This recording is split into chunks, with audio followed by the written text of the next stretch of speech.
গীত সংগীতা 1:1-3 ঈশ্বর বলছেন যে ধন্য সেই ব্যক্তি যে দুষ্ট মন্ত্রণায় চলে না, পাপীদের পথে দাঁড়ায় না, নিন্দুকদের সভায় বসে না, কিন্তু সদাপুর ব্যবস্থায় আমোদ করে, তাহার ব্যবস্থা দেওয়ার ধ্যান করে।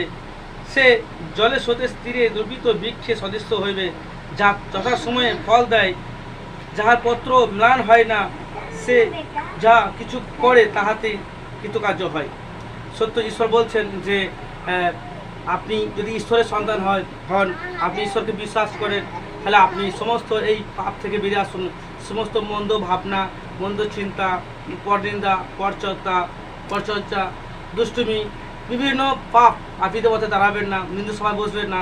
সমস্ত পাপের পথ থেকে আপনি ফিরে আসুন, কারণ ঈশ্বরের বাক্য আপনাকে বলছে যে যে পাপীদের পথে দাঁড়ায় না, দুষ্ট মন্ত্রণায় চলে না, সেই লোক দিকে ঈশ্বর বলছেন যদি আপনি ঈশ্বরের সর্বসময় ঈশ্বরের প্রতি ধ্যান করুন, যে ঈশ্বরের কথাকে মানে, ঈশ্বরকে নিয়ে ভাবে, ঈশ্বরের কথাকে নিয়ে সমালোচনা করে, ঈশ্বরকে নিয়ে তার চিন্তা রাখে, ঈশ্বর তাই বলছে, তাহার জন্য বলছে যে দেবরাত্র ধ্যান করে। অর্থাৎ আপনি ঈশ্বরকে নিয়ে ভাবেন, ঈশ্বরের কথা নিয়ে মনোযোগ করেন, ঈশ্বরের কথাকে পালন করেন, তাহলে আপনি এমন একজন ব্যক্তি যে আপনি জলে ধার রুবিত বৃক্ষের নেয়। অর্থাৎ আপনি যে নদীর ধারে বা পুকুর ধারে যে গাছ হয়, সেই ধরনের গাছের মতো, যা আপনার কখনো অভাব হবে না।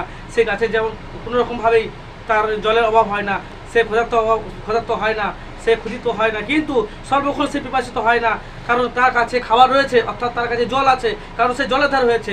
আপনি সেরকম ব্যক্তি, সেই গাছের মতো, যে আপনি রুবিত বৃক্ষের মতো, যে আপনার কখনোই সমস্যা আসবে না, কষ্ট আসবে না, দুঃখ আসবে না, অভাব আসবে না, কারণ আপনি সেই রুবিত বৃক্ষের মতো।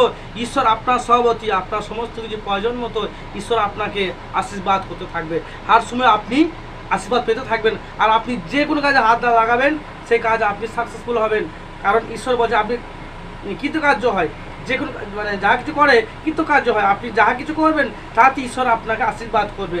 যে কোনো কাজে, যে কোনো সময়, যে কোনো পরিস্থিতিতে আপনি যেটা করতে যাবেন সেটাতেই ঈশ্বর আপনাকে আশীর্বাদ করবে। তাই তিনি বলছেন যে যাহা কিছু করে তাতে কৃতকার্য হয়। আপনি যাহা কিছু করবেন তাতে ঈশ্বর আপনার জীবনে কৃতকার্য করবে। আপনি সম্পূর্ণ ঈশ্বর আশীর্বাদ দেখতে পাবেন, ঈশ্বর আপনার জীবনে ডেলিভারেন্স আনবে, আপনি অবশ্যই ঈশ্বরের মহিমা দেখতে পাবেন।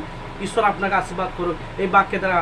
আপনি সম্পূর্ণ এই ঈশ্বরের বাক্যকে বিশ্বাস করুন। গীত সংগীতা 1:1-3 যে বাক্যটা ঈশ্বর আমাদের বলছেন, সত্য আপনি এই বাক্যকে বিশ্বাস করেন, আপনি যা কিছু করবেন আপনার জীবনের সমস্ত কিছুতে কৃতকার্য হবে।